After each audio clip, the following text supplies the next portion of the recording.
Hey, Winston Templet here with the Real Estate Template. We are here on roughly 5 days into construction. We've had a weekend that passed, so there was nothing happening on that weekend. We got the framing done. We got all the windows in. I haven't looked at the doors, but I think the doors are in. We'll look at that and see if they're in yet. They might not have come in yet. Actually, I think the front doors have not come in yet. They were ordered. So this is at 1128 Slaters Creek, FU Tommy Long LLC. We'll check out the progress. All right, so black rooftop. I personally like the black roofs. Unlike Mayor Tommy Long's house over there, we don't want them shingles to be falling off of the house. I may need to offer to pay.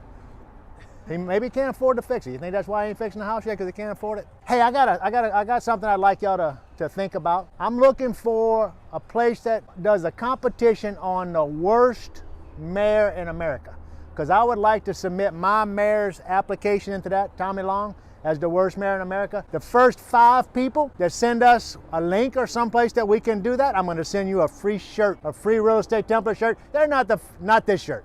They're more gonna be a pullover long sleeve shirt that I have. Nothing fancy, but it's a shirt and it's free. All you gotta do is send us a link as where we can go and do an application for the worst mayor in America. And we wanna register Tommy Long for that, because undoubtedly I think he's the worst. So get a shot of, you see the silver wrap around the window? That is a window tape. So they screw the windows in, and then they come in. Let's walk over maybe to this window over here. Then they come in and they put that tape on it. Once this tape goes down, you'll see where it's stuck right there. It's a real adhesive tape. It doesn't come off real easy, but they'll put the vinyl siding over this right here, and that's just an added layer of protection for when the wind comes and hits the house. It doesn't go hit the window, go up underneath this ledge right here, and go out. Okay.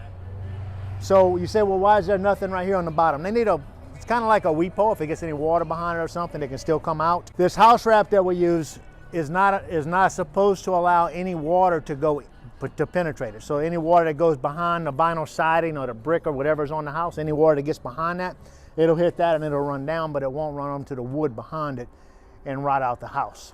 So that's what the house wrap is for. And this right here is here so that if anything does get in it, it can still give it the opportunity to come out and not be trapped into the wood. Any questions? How much does that cost? I don't know.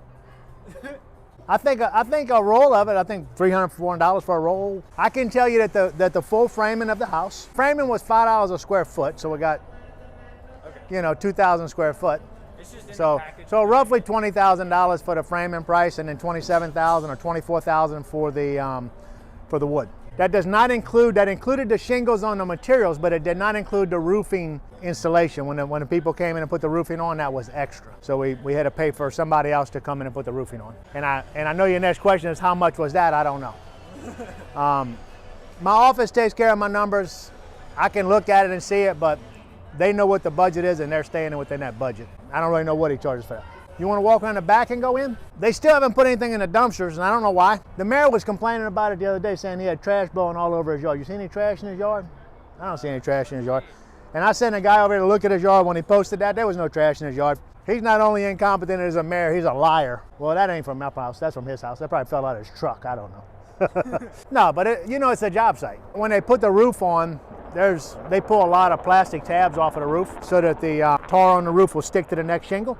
We use a 35-year shingle. They got I don't know what the wind load is on them, but it's designed so that tar sticks to the bottom, the next shingle underneath it, and then when it gets a hard wind, it doesn't blow up and pull that shingle off. So it's just a protective thing. They pull those off on the roof, they're not putting them in their pocket. They go all over and then they got to come pick them all up afterwards. It's just what it is. That's part of construction. We're still getting a lot of slack over not having, the mayor has went to all of the codes people demanding that they write us up and they give us a cease and desist order for not having a silk fence. In our area, it is code that you got to have a silk fence up on a construction site.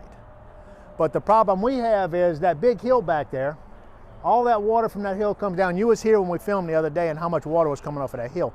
If I put a silk fence across this property to protect any runoff, then what would happen with that is that silk fence would then take that water and redirect it onto this property here and the property next door. And that's against state code. So our city ordinance cannot supersede our state code. It can't contradict it. They can take the state code and add to it, but they cannot go over top of the state code.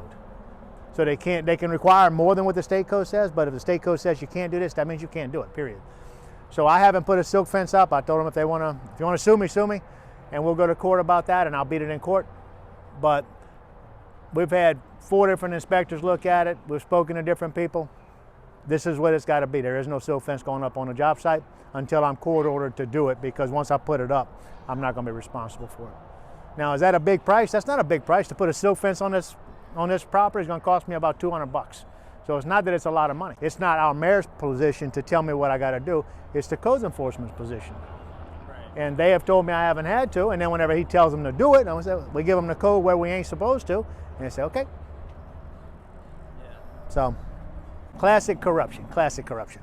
So all of the lumber here that y'all saw last time when we did the film, all of that lumber we did load up, we took it all back. So we took it back to where we bought it and got a credit for it. So that brought our waste down to basically what you saw in the front yard right there and what little bit we see around the house here. It got dirty.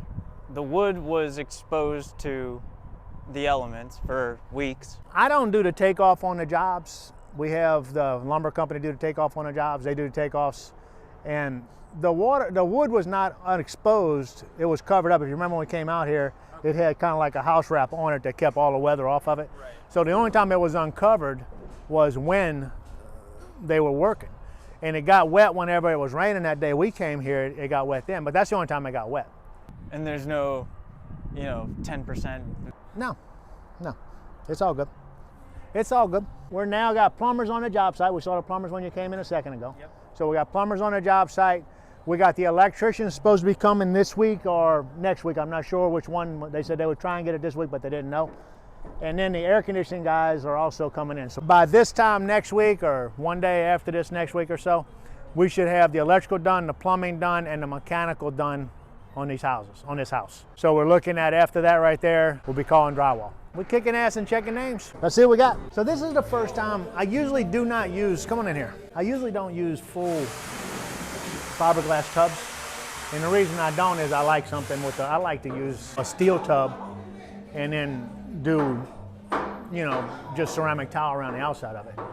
But it seems like every time I have done that, somebody drops a hammer on the tub, somebody drops something on that tub, and either the tub gets scratched or the tub gets hurt. So this time I'm gonna go with fiberglass. I think if we're buying a good fiberglass tub, and they should hold up really good. And we're just doing something a little bit different, but that's whatever people decide whenever they're building whatever they want. It's not gonna be any big deal. So over there where he is the main water line coming in. The big white line you see coming up at the top is for the sprinkler system. So it's gonna come out, it's gonna come from the road, that's gonna feed the sprinkler system, and it's gonna tee off and feed the house also. So that one line. So then the 3/4 lines, you'll see another line over there, it's a 3/4 line, that it'll tie into that 3/4 line. That 3/4 line runs under the concrete, and it comes up in different places. This is where the water heater is. So it'll come up here, and then they'll take a line from here, the hot water lines. So the white is cold water, the red is hot water. They'll take that and they'll run it from there over to the bathroom over here, and they'll feed that bathroom with it. Then they'll feed the sink over there in the kitchen with it. Then they'll feed the other bathroom over here with it. Outside faucets with the cold water. It all comes in here and then it goes out. This is a vent pipe for the sewer. So we need, and what you see in there, so the roofers came in, the roofers put the roofing on. We did the plumbing after the roofing was on, so the roofers will come back and the roofers will take care of sealing this off for us. We will not have anybody seal it. So they just come back? They'll come back and do it. It's just part of it. We wanted to get it roofed and get it protected before it got wet, and I'd rather, they may charge me another couple $100 to come back here and take care of both sides. So it ain't a big deal, and they may not charge me anything because they're local. They may just say, we'll come over there and knock it off and just get it done. So it's not a big deal. But, so when you flush your toilet at home, okay, there's a back pressure that goes down as the water goes through your toilet. So as that back pressure comes in, these vents are designed so that it'll allow the pressure of the air from the force of the water to come up as that water drops down a little bit, and then it can make its way through the pipe. So you get a 3-inch pipe or a 4-inch pipe, you flush it real quick, all that water hits it at one time, but that's a positive pressure on that line, right? So the vent pipe is behind it. So because the vent pipe is behind it, when it hits that, it pushes that air out and it goes out. And then the water can go ahead and flow freely, and you don't have a push it, then it hits and it stops, and then it slowly goes out and then rushes out. This is just gonna go to the sink. So that's just gonna feed the sink. That's just feeding the sink over there? That's gonna feed the sink in the kitchen. Okay. And then this is the actual air That's just a vent that goes up through the roof. vent that goes out there. Now, if you remember right here, there was also a radon vent that went under the slab. Radon vent. Yeah, that actually could be the radon vent, and the other vent maybe over there. But there's a radon vent also, so any gases that get underneath the slab that accumulate under the slab can get out. That's the only vent for that? That's it. Which I think it's a crock. That's something new we just started doing that they're requiring us to do. But doesn't matter what I think, does it? I can feel like I'm right and never get my CO, or I can do what they tell me to do, and I can build a house and get refinance on it. Exactly. It just follows. Follow the rules. What is this guy? That's the toilet. Because this is the bathroom? Yeah, so that'll be a 3-inch line for the toilet. Okay. That's the bathtub. Bathtub. What are these guys? That's the water lines. So right here, what you're seeing right there is the outside faucet going outside. Oh. So there'll be a faucet that penetrates the brick over there.